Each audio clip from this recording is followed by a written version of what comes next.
Good evening, everyone. I'm Patrick Noe, reporting live from the house number 28 in Clemson, South Carolina. In recent news, 3D bioprinting has taken off by storm in the medical science community, especially in emerging methods known as bioprinting. Instead of inks, plastics, and other artificial materials, science and medical labs use a patient's actual living human cells to replicate organs that the body can recognize and accept. While it is no easy task, scientists and researchers are continuing to develop new ideas and methods every day towards the enhancement of such technology. Just 15 years ago, the newest hit item within the technology world was the cell phone, allowing one to make voice calls seamlessly over the air. As of today, we have 3D printing devices that are capable of producing weapons, cars, household items, and even human organs.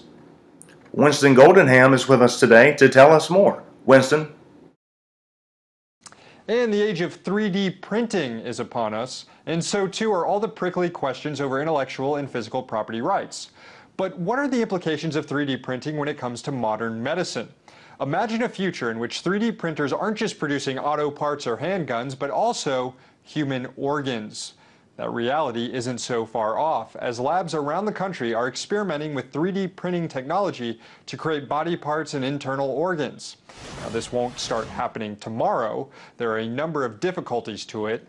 While it might be easy to print flat structures like skin, it's much harder to print tubular or hollow organs like a bladder or a lung, which requires some type of artificial scaffolding.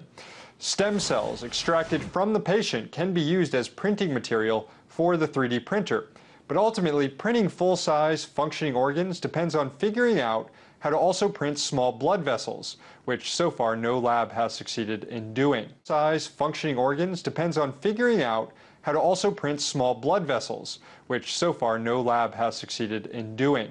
Thanks, Winston. What fascinating new technology we have today. Winston, you seem to have quite a large amount of gel in your hair.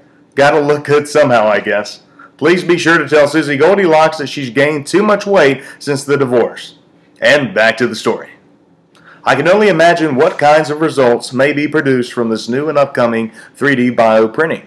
I can't help but notice that nowadays we are moving forward much faster than we were 3 years ago. In other news, Dow Jones is at an all-time high, and Miley Cyrus has swagger.